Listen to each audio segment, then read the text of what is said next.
Welcome to the Movement Upgraded podcast. I'm your host, Dr. Jen Hosler, licensed physical therapist and certified strength and mobility coach. Here you can expect to hear about all things movement. The Movement Upgraded podcast is a blend of the science of strength training, rehab, and mobility, mixed with the personal and professional experience to provide you with the steps you need to keep your body pain-free and moving well, so you can do what you love forever.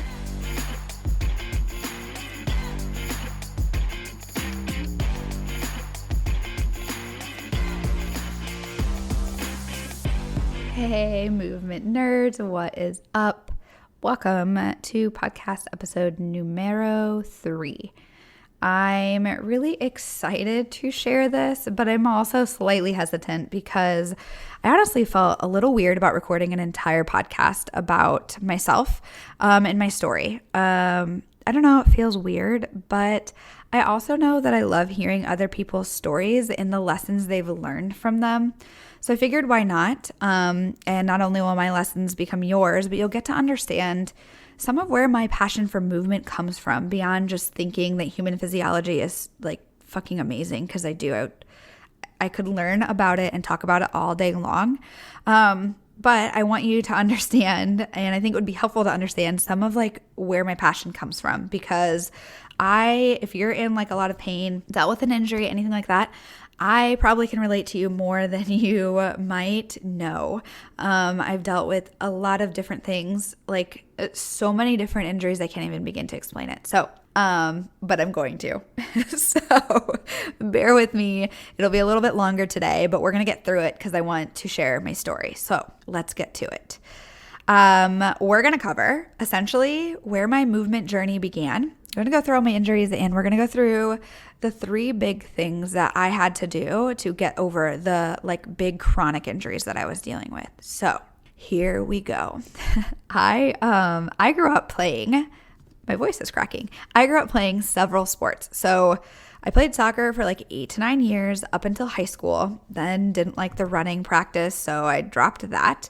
I did gymnastics for a few years, including a year of competing when I was like 10 or 12. Then again, I did 4 years in high school. I did rec softball for about 6 to 7 years. I did volleyball for 3 years in middle school, basketball for a year, when I think that was 5th grade, until I had my first asthma attack in 5th grade, running suicides. And I said, fuck that. No, thank you. We are not doing this. So no to basketball. Probably my least favorite sport I ever played. And then I also did cheerleading for 1 single year. And I got tired of the politics in the middle school and was like, I'm out. Gymnastics is way more fun.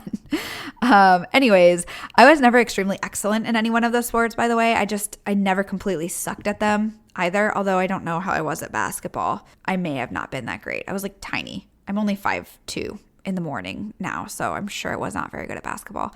I literally remember the jersey I felt like was like too big. I felt like the Looney Tunes in Space Jam with my basketball jersey, just like way too big. And if you are a millennial, you'll know what I'm talking about. I'm not talking about the new Space Jam, by the way. Like, no, screw that. Like, fuck that noise. The old one, the like OG Michael Jordan. Oh, that was a good movie. Anyways, I was basically a solid average B athlete, I think. I may have been a little bit better at something like soccer. I think my parents tell me that, but like whose parents don't? Whose parents tell them they suck? So I love my parents. I don't know if their judgment can be trusted. Anyways, moving on. During those times and playing those sports, things that I dealt with were asthma attacks, diagnosis of scoliosis that turned into a lot of fear, avoiding movement, chronic back tightness and pain for many years, chronic ankle sprains, wrist pain, back pain, a few neck injuries, a torn ACL, and medial and lateral menisci with surgery, more knee pain, and another meniscus tear with surgery. Eventually, I left sports behind and I started exercising more at the end of high school, and then beginning in undergrad, which that increased as I switched my major from psychology to exercise science, because I always kind of wanted to be a physical therapist and recognized exercise science was more interesting and also more conducive to what I wanted to learn about the human body and physical therapy in physical therapy school. So as I switched, we obviously did a ton more I learned a lot more about exercise, and the more I learned, the more I kind of utilized it in my life. It started with the elliptical and like Zumba. I loved Zumba back then. And then it progressed towards like a few weight machines, like the typical ab machine and the hip abduction machine. But in undergrad, I had to learn strength training in a class. The class's goal was to prepare you to take the CSCS. Very useful, great information. The lab was learning strength training, and I was actually really pissed about some of the stuff I had to learn because I was really operating off of a fixed mindset, and I just did not want to fail in front of other people. We've worked on a lot of that since then, but that was the beginning of it. But I actually started to learn and dabble with the strength training outside of school because Ryan, who was my boyfriend at the time, and he was studying the same thing and in the same classes as me. I'm telling you, we have like a weird, non-normal relationship that we've been together and studying a lot of the same stuff for a long time. But he had a lot more knowledge and expertise because he had been lifting at the Y with his dad and took strength training in high school a lot more. So he helped me a ton, and I loved strength training. It was amazing. So he guided me. We went down kind of a not so healthy health obsession around my second year of undergrad. And maybe I'll talk more about that one day, but we actually joined a CrossFit gym, which we ended up doing for a few years on and off, which again, maybe I'll talk about that in the future too, but that was kind of our movement journey. We then graduated undergrad and went to a scoliosis boot camp to straighten my curves and fix my issues. It was minimally successful temporarily. Then we got married. We moved to Florida. We started grad schools. I went to PT school. He went to chiro school. And through all of that, I developed chronic neck tightness and pain, lots of jaw pain, some pelvic floor issues, more chronic back pain and tightness, 2 shoulder injuries, more wrist pain with a ganglionic cyst, elbow pain, more ankle sprains, worse asthma attacks, and knee pain that continued to worsen. I will pause this to say, if you're thinking, wow, that's a lot of pain and issues, you're telling me. It was a lot of suffering.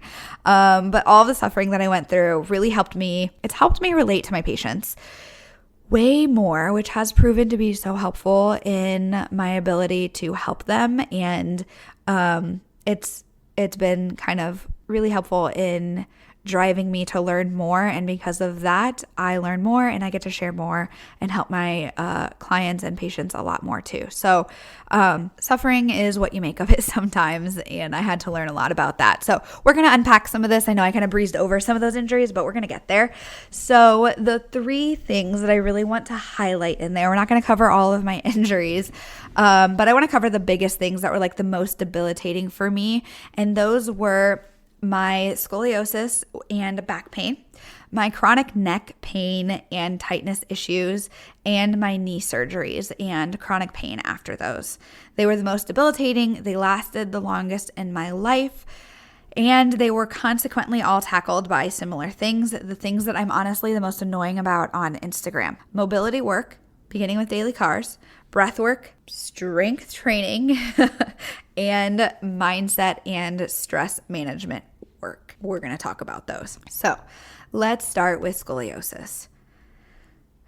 I'm just going to take a deep sigh there because this is one of my least favorite diagnoses ever, not just for me, but for people in general, because I think we kind of overdiagnose it, and I don't really love the way that the mainstream treats scoliosis for a couple of reasons. One, most people have some sort of asymmetry. Our spines are not perfect. We're asymmetrical. So I despise how this diagnosis is just like thrown around. You have pain and you'll go to somebody like a chiro and they'll take x-rays and they'll be like, oh, your spine's a little crooked. You have scoliosis. And suddenly the scoliosis is the cause of your pain, when in fact, it's often just something to consider, but it's not really the cause or the big contributor. It's just something to pay attention to. I don't have a good analogy on my head right now of that, but it's just not usually the biggest thing. Now, if you're somebody who has scoliosis and it's really significantly impacted your heart and lung function, that's a little different. But everybody that I have worked with, almost everybody, does not have congenital scoliosis, and they are not to the point where it's that bad. And instead they get diagnosed with scoliosis and then they just try to fix the scoliosis instead of actually addressing what's contributing to their pain. And that was me. So that was exactly what happened to me. And it became this, your back is crooked. So I already was a young girl struggling with body image issues. I struggled a lot with it. Probably will share in a future podcast, but it really only served to deepen the rift between me trusting my body. Like, it really did not help me trust my body anymore. If not, it made me look at my body like, wow, you're right. I do have a little bit of a rib hump. My right shoulder is higher than the other. I need to fix these things. I'm asymmetrical. It looks bad. And that's not really helpful, right? Like, most people have asymmetries and they can be pain-free without fixing those symmetries. Like, you don't need to be symmetrical. And in fact, sometimes people who are more symmetrical have more pain. So it's really not correlative and it's definitely not causative. So because of this, I felt like a stranger in my body for like most of my life, it's a big reason why I'm so passionate about helping others get in tune with their bodies, because I felt like such a stranger. The less I knew about my body, the more I was told about it, but like not feeling the worse I felt in my body and the more pain I felt. So let's get back to the whole story. I was diagnosed in 7th grade. And I use the diagnosis in quotes because sometimes I feel like when we get this diagnosis, it becomes a part of our identity, and that can be something that leads to issues. And for me, it did. And so I, for a long time, didn't really talk about scoliosis just because I didn't want to be like known as the scoliosis girl or something. Because it's just such a small part of really who I am. I happen to have a rib hump and my right shoulder's higher, and I don't have a torso because it's all squished together because my spine is an S. But anyways, I was quote unquote diagnosed in 7th grade, and they figured it out in school during the screen where you bend over. I don't even know if they do that anymore, by the way, but I was then sent home with a note, and my mom set up an appointment with a doctor who consequently was my neighbor at the time. He was a sports ortho doc, and he immediately said this was something we need to pay attention to, right? So like Instagram, red flag, right? So he's like, this is not a good thing. We need to pay attention to this now. We got to tackle this, get you on a calcium supplement because bone density is something to be concerned about, and he recommended a back brace. I hated that damn back brace so much. I cannot explain it to you. I already, again, had image issues, body image issues. And then on top of that, like having to wear this back brace, no, thank you. It's ugly. It was literally this plastic, hardcore, non-moving thing from my waist up to my collarbone, and it had a space cut out for my boobs. So I have a picture of it somewhere on my Instagram feed. If you really want to do some digging, you can see. I think it's like one of those. I did like a side-by-side. It was awful. So I basically begged and pleaded the doctor to not make me wear that on a regular basis. So he said, okay, as long as you're wearing it a certain amount of hours, I forget what it was, like 13 or something, at night, and you put it on as soon as you get home, you don't have to wear it at school. And I was like, thank you goodness, because I was made fun of so much in 7th grade already. I didn't need to give the kids at school another reason to pick on me. But that really meant two things. One, sleep sucked, because it was miserable. I'm telling you, this thing's uncomfortable. So the way I had to put it on is it had a slit on the side, and you would like slowly like bring your body into the slit and then rotate it because it barely moved. So it didn't really bend and open very well. So I had to like force it across my body, which was uncomfortable. And then it had these two Velcro pieces, like the old corsets in the back of the day, like where you would like strap it on. Like that's what I would have to do. And I would have to have somebody do that for me. So it was nice and tight. The tighter it was, though, the more uncomfortable it was, the less I could breathe well. And that actually is more problematic for the scoliosis that I was dealing with and all of my future issues than I ever realized. So I have some, I don't know if I'd call them theories, but doubts that we really need to be doing so much extreme bracing for young adults with scoliosis. But that's just a side note. So that was the worst thing, was that sleep sucked. But the second worst thing, which was way worse for me when I was an adolescent, was that I had to bring this to sleepovers. I know I just like, I can remember like I'm going back to that. It just was so not fun. So my maiden name was Spat. And my friends would often refer to this stupid back brace as Baby Spat because I was so embarrassed by it. I put a sweatshirt over it to like hide it because it was so ugly, and I would like carry it. I'm like lugging it. Like most people bring their like sleeping bag and their pillow, and I am with like this thing that they would call Baby Spat, and it was this stupid back brace. Anyways, I wore that thing I think for 2 years. Meanwhile, they were x-raying my back 2 times per year and measuring the degree of curvature that I had. I had 2 curves, not just one. So my back is an S. And they just kept saying my curves were getting worse. They weren't getting worse quickly with the back brace. So they said the back brace was successful because it was slowing the progression. I don't really know how they would have known that because they didn't have a standard to compare it to, because that's kind of impossible. So thinking back, it's funny how we say things like that as healthcare providers. But they basically kept doing that even without my back brace, like afterwards, until I turned 19 when they were like, okay, your curves are bad enough now, you need surgery. That was literally it. Throughout all of those x-rays was education and comments like, you need to be careful, avoid running, don't lift overhead, it's too much pressure on your spine. Basically, I was under the impression that I should be afraid of movement, I should be afraid of load because I'm fragile, my spine is fragile. I also developed like more and more back tightness and pain, which hindsight, I now know that is likely from being afraid, having fear, and avoiding movement and exercise. So since I didn't move my spine, so I didn't think I should, I got really stiff and I got really weak. And if you know anything about our joints, they need movement to stay strong and healthy. So without movement, which is what I was avoiding, what was I doing but facilitating issues? I didn't have back pain when I got diagnosed. And then all of a sudden I created all this back pain and tightness that took me for a very long time to tackle. Because I started complaining about back pain, they gave me heavy-duty anti-inflammatories and also some muscle relaxers. I rarely took them because I hated how they made me feel. It was not helpful. I could barely tolerate, by the time they were recommending surgery, I could barely tolerate doing anything that was like heavy housework, heavy time on my feet, or like I remember the day I moved into my apartment was like lifting and just like being on my feet a lot and like bending over, twisting, being in weird positions. Things now that I like don't take for granted because I can do them and I don't have any pain. But I would be in tears like after a day of doing that for anywhere from like 2 to 3 days to a week. It was pretty bad. So that was that. Meanwhile, throughout high school, I was doing gymnastics. So I was still doing gymnastics and the irony is not like, the irony is there. So gymnastics is not easy on your body. Like it's a lot of load. I'm moving my spine a lot, but I didn't understand that. I just knew that I should never move my back, but I was yet okay to do gymnastics. And like looking back, it's so contradictory that the only thing that their education was providing for me was fear. Because I was doing those things and I was actually fine.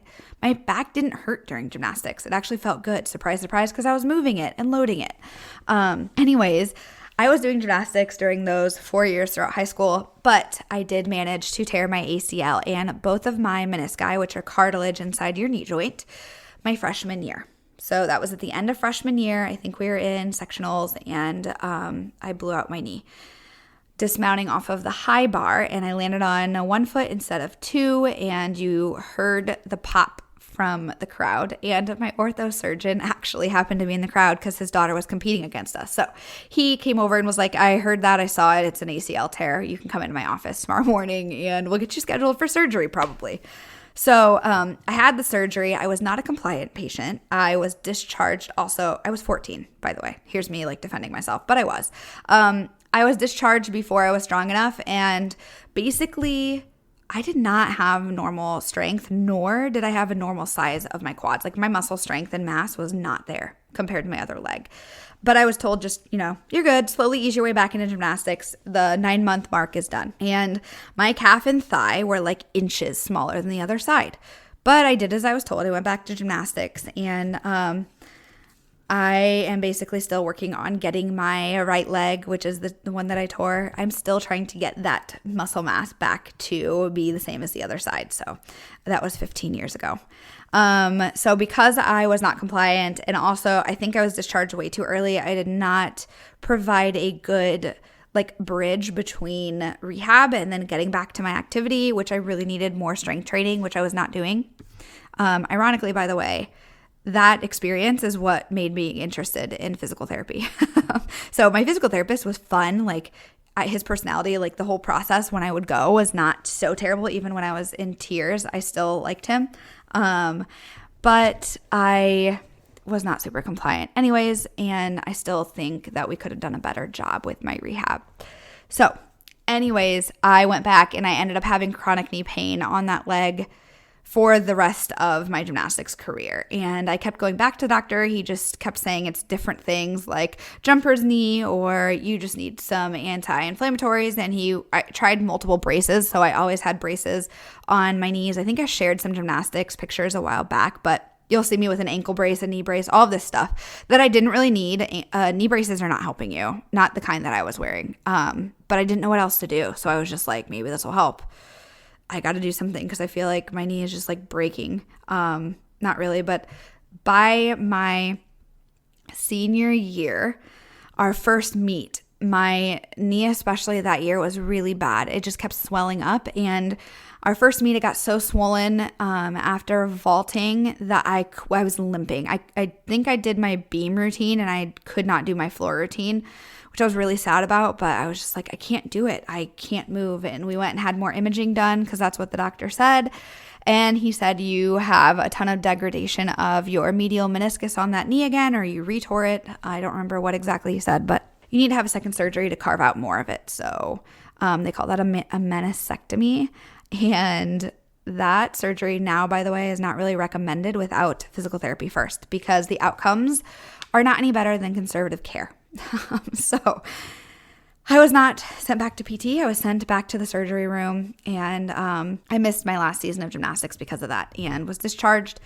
I did not have therapy after that either. And I was also told my knee is really damaged and I basically would need a knee replacement by 30 to 40 years old, and I needed to be careful with it. Seriously, why were all the healthcare providers in my life regarding orthopedic stuff, my joints, so fear-mongering? So if you are getting the hint now, I am so about making sure that we communicate well as clinicians and that you really feel empowered by your clinician and not fearful, because it really, truly can affect everything. For me, it did. So once I was 19 and basically got the info about the scoliosis surgery, I was still having knee pain. But that was beside the point. I was dating Ryan at the time. So side note, Ryan and I started dating at 17. We met in high school. He was my boyfriend at the time. We've been together for a long time. So anyways, he was my boyfriend during the time we were discussing surgery. My mom said, you should get it. That's what the doctor said. I said, I don't know. This is a huge, huge thing to do. They literally wanted to put metal rods in my back and fuse my spine together, and a giant metal rod. And I was doing research as much as I could, right? It just sounded so drastic and permanent. I'd have to take a semester off of school. So I was an undergrad by the time. I'd have to donate blood beforehand because you lose so much. I'd have a catheter for surgery. I'd require help bathing and getting dressed right after. It's really intense. And I was like, this doesn't sound like something that I'm ready for. My back hurts, but not that bad. And I'm glad, by the way, that I never did, because wow, I would be in a lot different of a situation now if I would have done that and not exhausted all of my options. I can't make that decision for you. Again, I'm just sharing my experience, but it just sounded like a huge step that I wasn't ready to make. And this was the very beginning. If you've ever read Glennon Doyle's Untamed, you know about the knowing. And this was one of the first times I listened to my knowing. And luckily I had a really supportive boyfriend, Ryan, at the time, and he was supporting that too. And I was just like, I just don't think I should do that yet. Surgery's not going to not be an option, right? So also the research that I could read back then, because I was trying to, I read about outcomes and they weren't very good. And I still didn't even know what I was reading, but it just didn't seem like something that I should do. So I was like, I'm just going to hold off until I feel like I have no other options. I was determined to basically do everything else I could. We ended up trying a chiro. I'd never had tried a chiro before. My family didn't go to chiropractors. Ryan did, and it was like really helpful for him in baseball in high school, and that's why he wanted to be a chiro. So he was like, try to go to a chiro. It helped a little, but not really. And then there was another chiro in Wisconsin who was running like quote unquote scoliosis boot camps, and I was like, let's try that. Like, it's expensive, but it's still cheaper than a surgery, and it's not like permanent, right? It's just like exercises and posture and things like that. It was really uncomfortable. I was like nauseous and like not feeling good during a lot of it. We had to stay there for like 10 days or 12 days, if I remember correctly. It helped, but it was temporary. Like the changes in my curves, because the goal here was I thought I needed to straighten my spine, right? I thought I needed to get rid of scoliosis. That was the whole problem. Scoliosis is scary. It's bad. It's now the cause of my pain. But that was not super successful. It was like temporary, but the exercises that they recommended were just like not something that I could be consistent with. And I just didn't really feel like it was as successful as I wanted. Like my back didn't feel amazing. Like I was still in a lot of pain. Still couldn't be on my feet all day. So I was like, okay, well, if my spine's straighter and my back is still hurting, I don't really like hurting a lot, like not really hurting that much less, then what am I doing? So fast forward, it wasn't until I began consistently strength training in undergrad when I was studying exercise science that I began feeling better. Like I noticed that the more active I was, the better I felt. And the stronger I got, the more things I could do without a flare up of my back, like without feeling like I needed to lay on my back and just like cry for like a day. It was absolutely amazing. And I never looked back, but I did start to question like, these are all the things that the doctor told me to stay away from. So I'm kind of confused. But in hindsight, now that I'm a little bit more knowledgeable, the problem was that we were so focused on this diagnosis, which goes back to me saying I don't love to say like I was diagnosed with scoliosis, because we thought the problem was the diagnosis, right? Like I needed to fix the scoliosis. We were so obsessed with it, but I didn't have pain when I had scoliosis to start with. So where did the pain come from? And I can't tell you if it's because the scoliosis got worse, but I can tell you most likely it was the fear and the lack of movement that created the issues that I had. And then the lack of strength, because I didn't load my back, so it got weaker, and the lack of mobility that I had. And now that I have know a lot about my body, there were a lot of dysfunctional breathing patterns and like core stabilization strategies that I was doing. Consequently, due to a lot of different things like sucking my stomach in 24/7, wearing that rigid back brace, and having a lot of anxiety and some breathing issues, like asthma attacks when I was younger. So those all should have been signs that I should have worked on mostly my breathing in that, but you don't know until you know, which is why I'm so obsessed with helping people know. So most people I work with, they think scoliosis is their issue. And mild to moderate cases that don't really affect your breathing or heart function don't need these specific scoliosis exercises. It's just something you need to pay attention to, right? Like, again, it's not something I'm going to ignore if you tell me that's what you've been diagnosed with, but that's not what I'm going to focus on, because you don't need to fix the scoliosis. You don't need to have this perfectly symmetrical spine. You just need to get an assessment, figure out what your limitations are, and work on those. Most often that's moving your spine and learning how to control your spine better, learn how to breathe and have better breathing and stabilization, core stabilization strategies, and getting stronger. Like, those are usually what happens. Like, I'm still crooked. I've got an S-shaped back, and you can see it sometimes if you really look at me. I've got a rib hump, but I'm no longer in chronic debilitating pain. So it's not like my crookedness is never going away. My back is not going to be straight. And while often I wish that I could, sometimes I wish for purely the fact that I don't have a torso. Like, I think about if my spine was straight, how much more of a torso I would have. But like, is that really worth fusing my spine when I have that? You have a lot.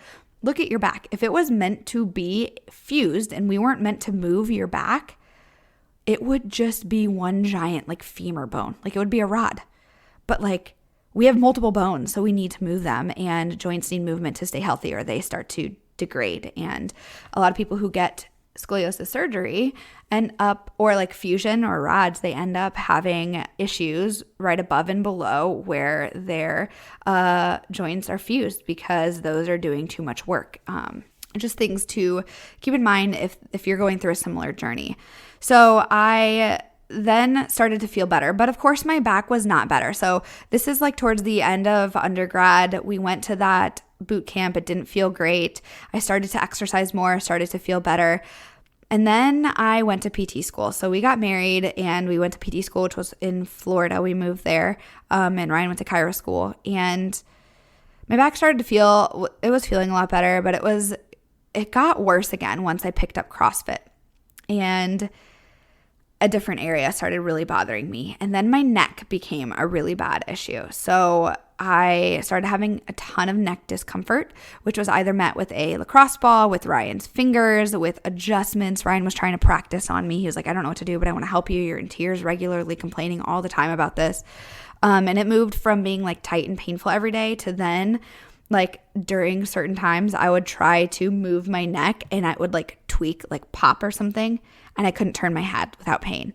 I remember at the very end of PT school, it happened so bad during a clinical that I was in tears, and I was in the middle of a patient room with my instructor, and I was staring off, and the patient noticed it before my instructor did, and he was like, hey, can you just go help Jen? Like, she's like crying over there. And I was like trying not to, but that was really not fun. And it was kind of embarrassing, but it wasn't my fault. So it was just what happened. And it took a while to get out of that. So that is how bad my neck was. And when I first started learning cars, by the way, I could not do full cars because it would set off my neck sometimes.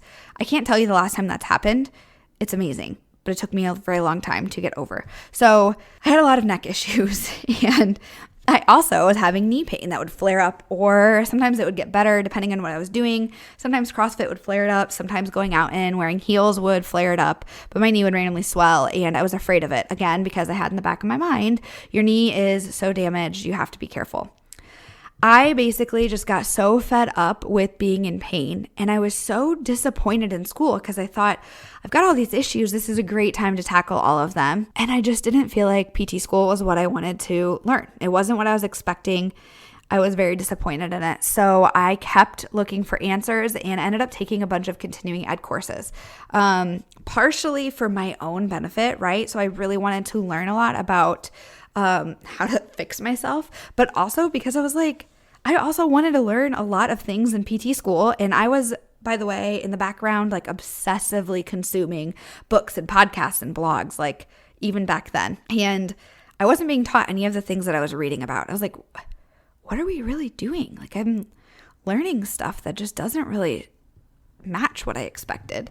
So I spent money and did all of those things, and I actually started a club in school where I would come back and I would teach anybody who wanted to come, like classmates in any of the classes, about what I was learning. And we would go over things that I was like, well, I'm learning this. I think we should learn this. I think it could be beneficial for you and me. And I actually loved teaching. So that was probably the beginning of what should have triggered me that I should have started the podcast back then. But anyways, throughout all of that, I just want to cover what I learned. So I didn't get like super into all of those injuries and every single thing that I experienced because you don't need to know all those details.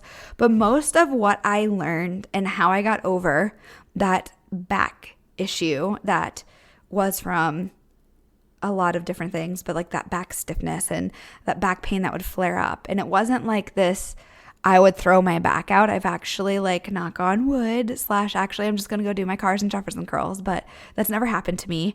But like I would have chronic back tightness that would just like flare up forever. The neck tightness that was like non-stop. I would stretch and dig a lacrosse ball into that would go into my shoulder blade sometimes. The knee pain that would swell up and my knee would like almost feel like it would lock up sometimes. All of those things were taken care of through 3 main things. Number 1, I learned and had to learn about pain neuroscience. I'm not going to get into it a ton because we're going to do a whole episode on pain science, but I had to learn that the pain that I experienced had just as much to do with stress and general daily habits of taking care of myself. So I talked about that in those other first 2 episodes for that reason, just as much as it did with any sort of actual damage in my body. So it comes down to the fact that like my knee was damaged and my spine was crooked, but like those things weren't causing my pain. They may have made it more likely that I would experience pain in those areas, but the majority of the reason that I would have pain, because the pain would often either cycle between all of those 3 things, or it would really just like flare up and show up in all of them.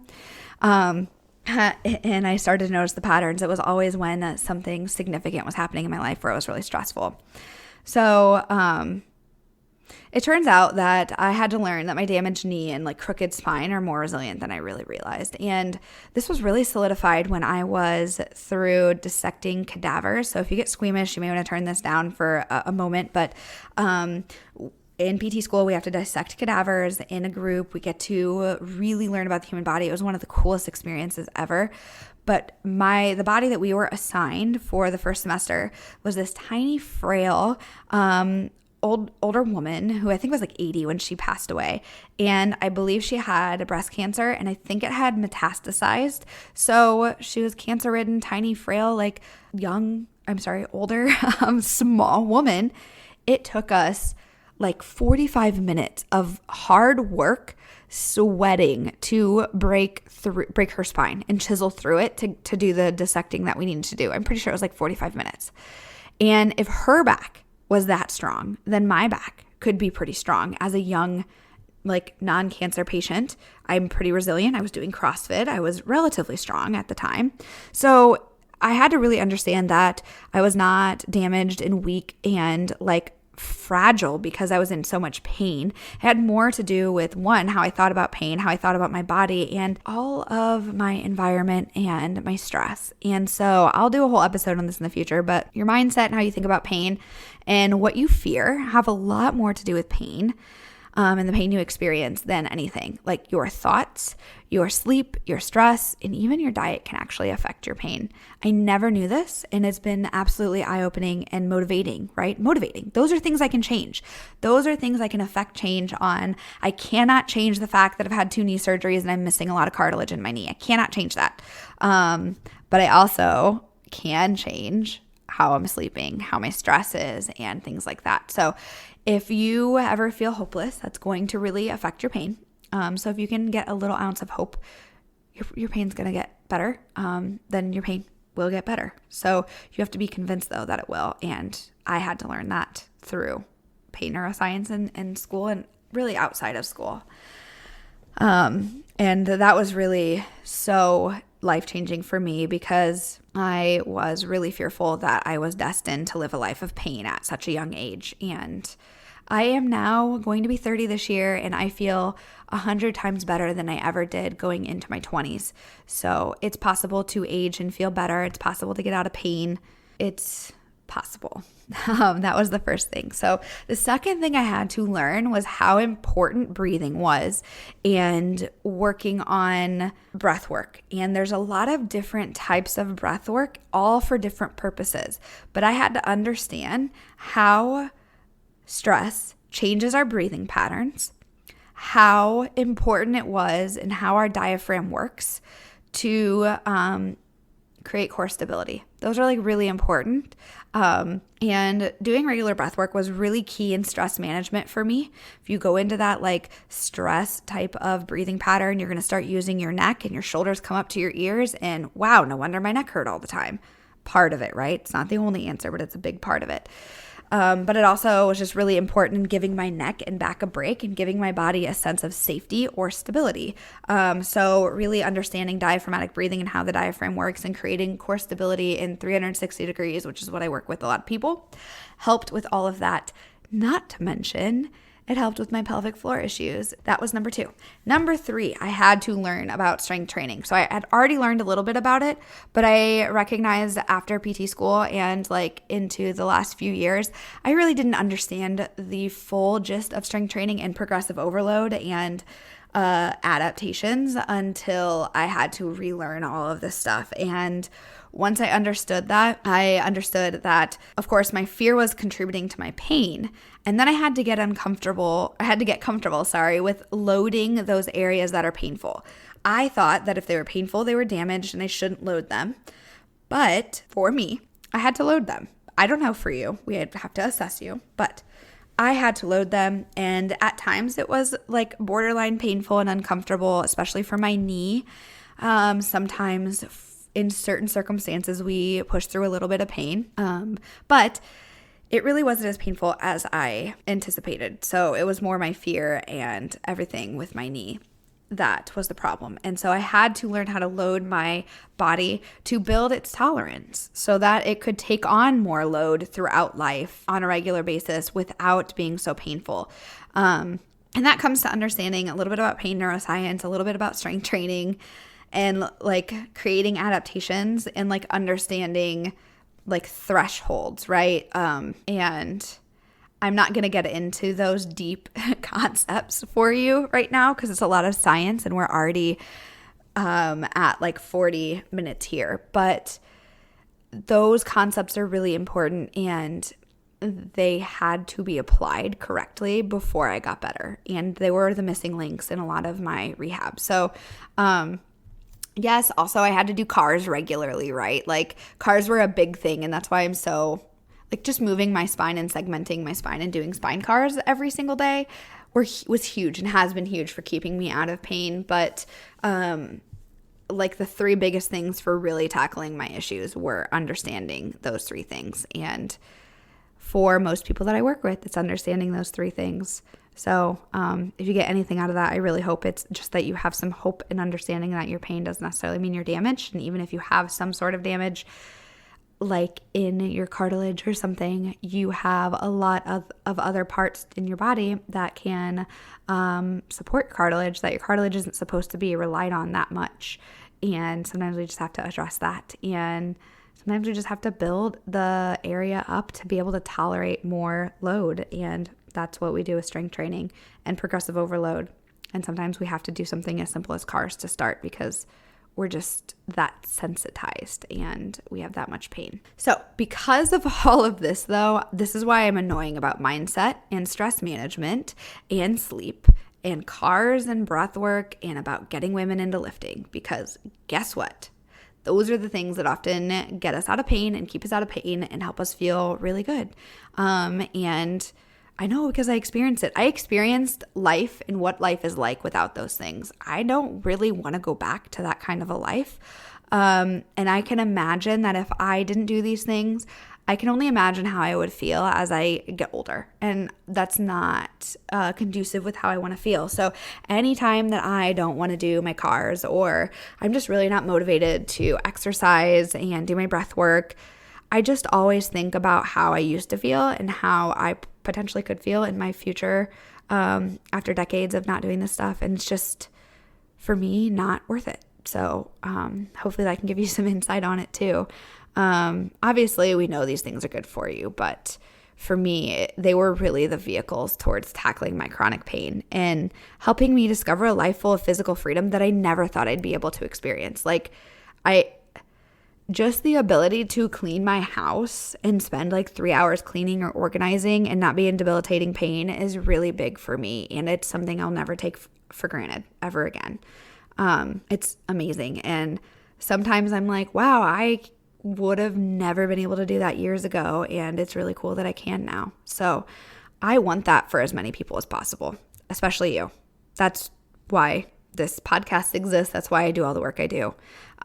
If you're still listening, thank you. And hopefully this was helpful for you.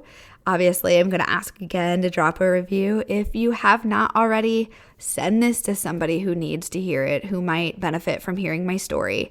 If there is anything in particular that resonated with you or you'd like to hear more about, shoot me an email at jen@movementupgraded.com.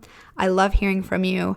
I would love to hear your thoughts. And if anything in particular like meant a lot to you, this again was my personal experience. I'm not giving medical advice here because that is not what this podcast is. So keep that in mind. And we are finished, and I will catch you on the next episode.